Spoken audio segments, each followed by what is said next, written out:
Thanks everybody for your patience. We're going to start with the coach and the analyst. So we have Mihai Lazăr and Paul Larter, and the players will join us in just a moment. If we can just start with the mic here. Thank you very much. Hi there. How difficult has it been to deal with all the injuries you've had of the squad at this tournament? And what have you done to sort of bring togetherness in the team, given you've had so many players having to leave and bring new faces in? Yes, it's part of the game, because the injuries we were conscious that it's gonna be injured players at a certain point. So we made them. We called 3 players so we can replace the ones that are injured. So our expectation is to integrate the group as fast as they can and to be part of the adventure, because they wanted to participate the World Cup.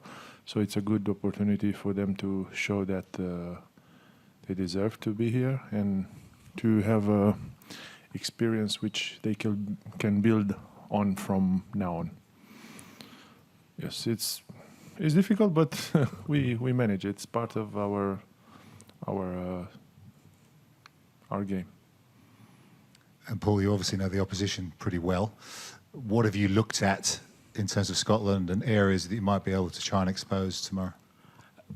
We've, obviously know them very, very well. Haven't worked for them for a while.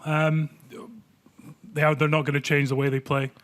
They're going to offer a quick attacking game that they're world renowned for. They want to be the quickest in the world, and they're still trying to achieve that with everything they throw at. So, we're prepared with what they're going to throw at us, and we've got a game plan of how we're going to attack them as well. So, yeah. Any more questions for the coaches? Thank you. Guys, questions to both of you. Just Paul, following up on that last answer, with Vern being very much part of the team, I mean, how invaluable is it having him with all his insight and guidance to the team for this match in particular? Yeah, we've been talking about it since he came in March and been involved. So, this the game for me and the game for him probably was one we were looking forward to the most, to see some old friends and some friendly faces. So, we know what they're gonna bring, and we're looking forward to it. And in terms of the future, a lot of developing teams are being asked what they would like to happen in the next 4 years in terms of opportunities and exposure. From Romania's perspective, what would you like to see happen next in terms of your ability to play against bigger, better teams? These guys getting opportunities, in the last 2 games, they've learned more in 160 minutes than we've done all year. So, getting to play the number 1, number 2, and now number 5th team in the world is, it's a great opportunity for these guys, and they've learned loads already. So, these games need to happen more and more. Thank you at the front. Paul just mentioned there that the experience of learning against these 2 top teams. Does that make you more dangerous against Scotland this week, or does it mean you're knackered after 2 really tough games? On the forwards, back we don't have so many injuries. Not for long, at least that I know, that we don't have long-term injuries. So we train almost in full formula. Sorry, what? Can you repeat? What was your? I'm kind of thinking it's 2 very tough games. Yes. So you've learned a lot. So does that make you more experienced and more ready to take on Scotland, or are you just too tired for want of a better phrase? Yeah, it's been 2 tough games for our players, because we are not very used with the rhythm in the World Cup. We had some test matches before, but this is one more speed up. We will see. We hope we will offer good opposition, and we'll see how it'll go, because each game is a test for us, and it's an opportunity for the players to show that they can perform at high level. Thank you. Paul, can I just ask you, we spoke to Johnny Matthews earlier in the week, who I think you worked with at Burymuir. Yeah. It must be a kind of bizarre situation that you're kind of encountering a guy that you coached club level 6 years ago now in this environment. Yeah, it's. I sent him a text yesterday when the team was named, and I said, I'm really looking forward to seeing you and catching up, and absolutely delighted for him from a personal point of view. To get that opportunity, it's. I thought he might have made the initial squad just with his performances for Glasgow this year and over the last couple of years. Absolutely delighted from a personal point of view for him. So looking forward to catching up with him afterwards. Thank you. Just on the right here, and we are joined by our players Alexandru and Jason.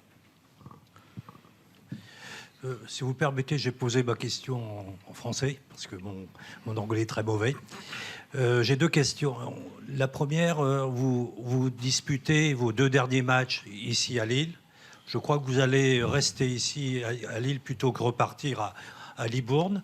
Alors, pour quelles raisons? Et est-ce que vous êtes satisfait des conditions de travail que vous avez ici?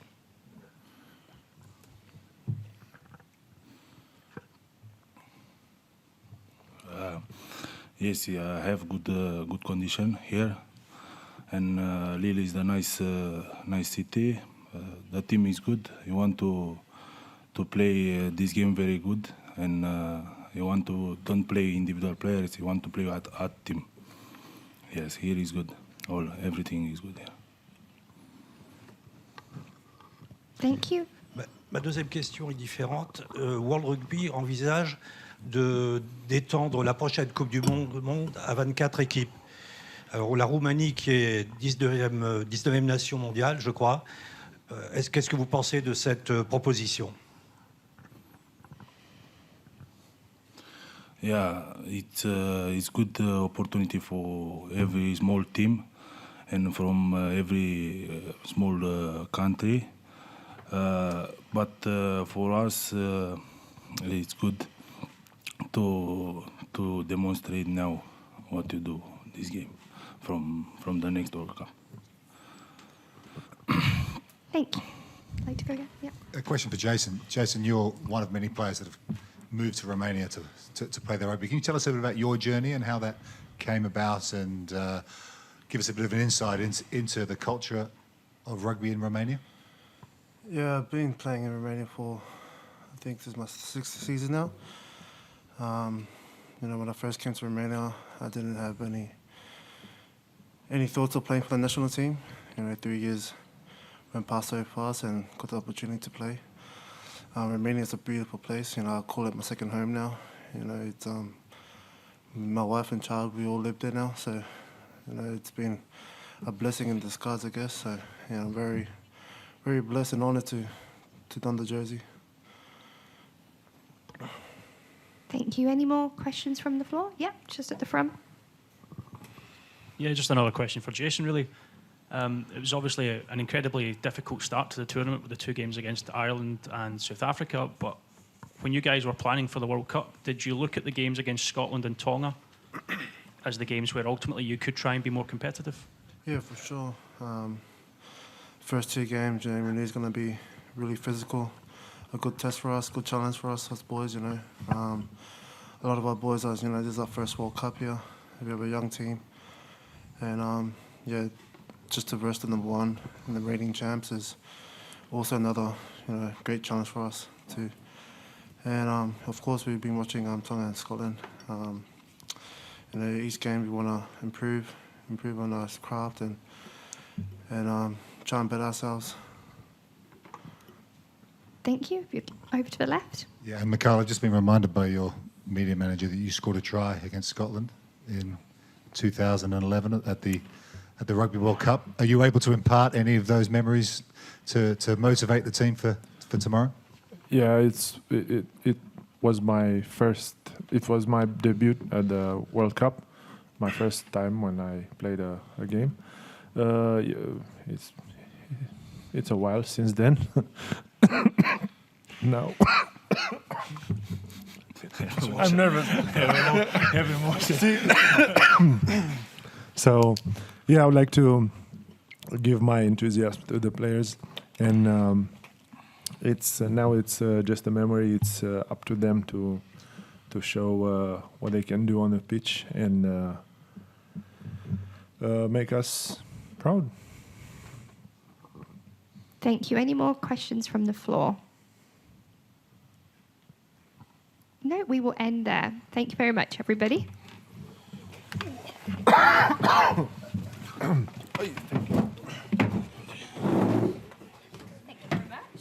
Thank you.